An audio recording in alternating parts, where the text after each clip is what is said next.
कि त्यागियों का कहना यह है कि दो त्यागियों ने बाकी त्यागियों को ख़त्म कर दिया और लोग नेतृत्व उभर कर नहीं आ रहा। तो ऐसे में एक मन में उनके बीजेपी से अलग होने की भावना इस घटना से पहले से ही, अगर आप उन्हें जानते हैं अच्छे से, तो उनमें एक पनप रही है। नमस्कार, यूपी तक में आपका स्वागत है और मैं हूं उस्मान चौधरी। अभी हाल फिलहाल में ही श्रीकांत त्यागी को लेकर के एक मामला सामने आया, जिसमें सबने देखा कि किस तरीके से श्रीकांत त्यागी पकड़ा गया और जेल हुई। इसके बाद जब घटना हुई उसके बाद त्यागी समाज लामबंद हुआ और कहीं ना कहीं वैश्य और त्यागी समाज में एक राजनीति नज़र आ रही है। इसका वेस्ट यूपी की राजनीति पे क्या असर पड़ेगा, क्या होगी अब आगे की राजनीति? हमारे साथ मेरठ के वरिष्ठ पत्रकार मौजूद हैं। बड़े बड़े अखबारों में बड़े बड़े जो न्यूज़पेपर हैं उनमें वो संपादक रहे हैं। आखिर वेस्ट यूपी में अब किस तरीके की सियासत करवट ले रही है? क्या ये त्यागी और वर्सेस जो वैश्य का जो एक मामला है कितना आगे जाएगा, हम इनसे पूछते हैं। सर, क्या नाम है आपका? मैं पुष्पेंद्र शर्मा। कितने दिन से आप पत्रकार हैं, कौन कौन से अखबारों में काम किया? उस्मान भाई, वर्ष साल गिनने तो बड़े मुश्किल हो जाएंगे, पर अगर मोटी बात करूं तो दैनिक प्रभात से शुरू किया, जागरण में किया, अमर उजाला में संपादक बना 2005 में, 2010 से हिंदुस्तान में संपादक रहा और पश्चिमी यूपी का प्रभारी रहा। सर, किस तरीके से इस सियासत को देखते हैं? श्रीकांत त्यागी के बाद त्यागी समाज की महापंचायतें हुई, त्यागी समाज एकजुट हुआ, कहीं ना कहीं वैश्य और त्यागी समाज में एक राजनीति देखने को मिली। वेस्ट यूपी पे क्या असर पड़ने वाला है इसका? देखिए उस्मान भाई, आपका सवाल बहुत अच्छा है और संयोग से जहाँ ये परसों बैठक थी, ये त्यागी ब्राह्मण छात्रावास के नाम से वेस्टर्न कचहरी रोड पे एक हॉस्टल है और इसे त्यागी राजनीति का केंद्र माना जाता है। उनका जो सबसे बड़ा गुस्सा था वो इस बात को लेके था कि उसकी वाइफ को हिरासत में क्यों लिया गया। आपने देखा होगा, श्रीकांत ने भी पकड़ने के बाद जो पहला बयान दिया गिरफ्तारी के बाद, तो उसने अपनी गलती स्वीकार की कि हाँ, महिला का जो मैंने अपमान किया वो गलत था। लेकिन उसके साथ बाकी चीज़ें, जैसे कि विधायक का स्टिकर लगा होना, बहुत सारी गाड़ियाँ होना, फिर उसकी संपत्ति, अब वो संपत्ति वैध है अवैध है, बुलडोज़र तो योगी सरकार ने तुरंत चला दिया। फ्लैट वाली बात भी हमने मान ली कि वहाँ अवैध था, लेकिन जो मार्केट इतने सालों से बनी हुई थी वो वैध थी अवैध थी, तो अगर अवैध थी तो पहले से क्यों नहीं उस पर कुछ हो रहा था। दूसरे, त्यागी समाज को लगता ये है कि इस मामले को बहुत ज़्यादा तूल दिया गया। उनका कहना ये है, उनके मन में व्यथा ये है कि बहुत छोटी सी घटना थी अभद्रता की, और अगर वो थाने जाता तो शायद ये ऐसा अपराध था जो वही ज़मानत हो जाती।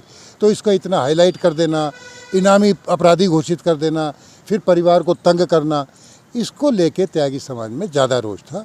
अब ये, जैसे आपको याद होगा, विकास दुबे का जब एनकाउंटर होता है कानपुर में, तो पूरे चुनाव से पहले ये हुआ था कि साहब ब्राह्मण समाज बड़ा नाराज़ हो जाएगा, क्योंकि वहाँ भी एक नवविवाहिता को जो है हिरासत में लिया गया था और महिलाओं को भी थोड़ा परेशान किया गया था।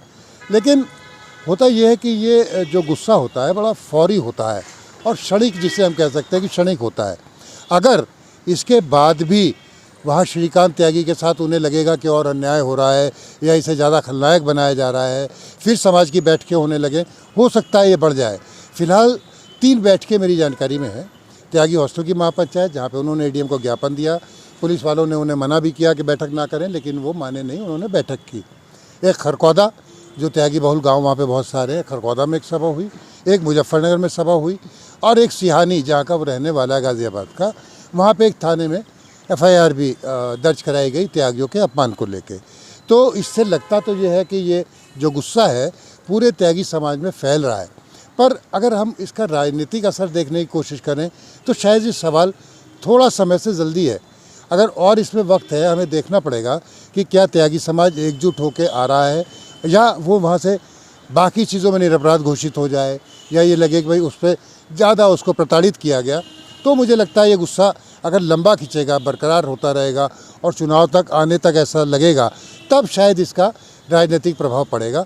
पर अगर इस समय मैं देखूं तो त्यागी समाज में व्याकुलता है, आक्रोश है, गुस्सा है, पर वो राजनीतिक प्रभाव इसका असर पड़े, मुझे अभी ये सवाल थोड़ा सा जल्दी लगता है। मुझे लगता है हमें और वक्त देना चाहिए और देखना चाहिए कि आगे क्या होता है। अच्छा, महेश शर्मा जी जो है उनकी लगातार विरोध कर रहे हैं और लगातार ये चीज़ें चल रही हैं, लगातार ये मामले चल रहे हैं?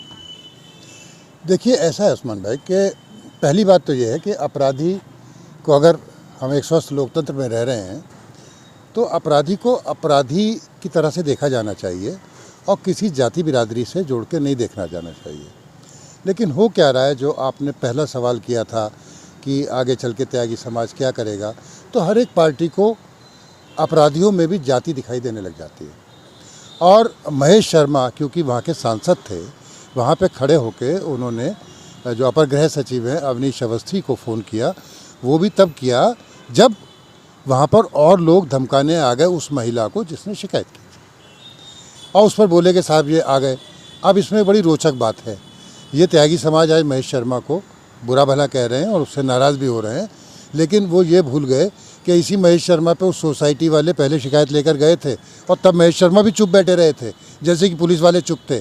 अगर ये जो हमारी पत्रकारिता है, जो हमारा मीडिया है, अगर वो इतना सशक्त ना होता और ये इतना उसे ना दिखाया जाता तो ये अपराध बड़ा सामान्य सा गाली गलौज का होकर निबट जाता। ये मीडिया की ताकत है कि ये अपराध इतना बड़ा हुआ। अब आते हैं बिरादरी पे। जैसा अभी बड़े भाई हरिशंकर जोशी जी ने आपको समझाया कि यहाँ पे गुर्जर राजनीति अलग है, जाट राजनीति अलग है। एक उसमें एक बात शायद जो मुझे लगता है उनसे आगे जाके कहना चाहता हूँ जोशी जी से, त्यागी समाज को कहीं ना कहीं ऐसा लग रहा है कि वो उपेक्षित हो रहे हैं। हालांकि यहाँ से एक विधायक के लिए टिकट दिया गया, वो हार गए। अश्वनी त्यागी यहाँ पे पश्चिमी उत्तर प्रदेश के प्रभारी रहे, बाद में उनको एमएलसी बना दिया गया। लेकिन हुआ ये कि त्यागियों का कहना ये है कि 2 त्यागियों ने बाकी त्यागियों को ख़त्म कर दिया और लोग नेतृत्व उभर कर नहीं आ रहा। तो ऐसे में एक मन में उनके बीजेपी से अलग होने की भावना इस घटना से पहले से ही, अगर आप उन्हें जानते हैं अच्छे से, तो उनमें एक पनप रही है और इस घटना ने उसमें शायद आग में चिंगारी का काम किया, या एक मौका उन नेताओं को मिला जो शायद अश्वनी त्यागी या प्रकाश त्यागी से किसी तरह नाराज़ होंगे, किसी वजह से नाराज़ होंगे कि भाई रेवड़ी सिर्फ इन्हीं को क्यों मिले, त्यागी बिरादरी की हमें मिलनी चाहिए। तो ऐसे लोग भी सामने आते हैं, पंचायतें करते हैं और वो मोबिलाइज़ करने की कोशिश करेंगे। वो ज़रूर समाज को मोबिलाइज़ करने की कोशिश करेंगे और जब चुनाव आएंगे तो वो जख्म फिर से कुरेदेंगे भी। लेकिन सवाल यही है, अगर वो आंदोलन को लंबा खींचते हैं या इसमें कुछ ऐसी बातें हो जाती हैं कि ये आगे चले, अन्यथा तो पहले पन्ने से तीसरे पन्ने पे जाएगा, फिर ये खबर आखिरी पेजों पे जाने लगेगी, 2 कॉलम से सिंगल कॉलम होने लगेगी, धीरे धीरे खबर ख़त्म होगी और इनका गुस्सा ख़त्म हो जाएगा। तब चुनाव फिर बीजेपी भी बड़ी रणनीतिकार है।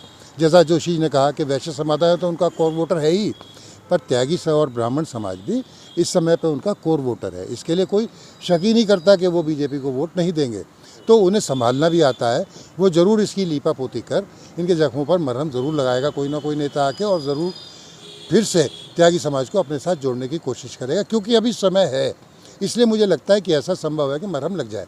हाँ, अगर मामला आगे बढ़ता है और त्यागी समाज उस पर लगातार कोई प्रदर्शन करता रहे, इजहार करता रहे, तब जाके स्थिति बदलेगी।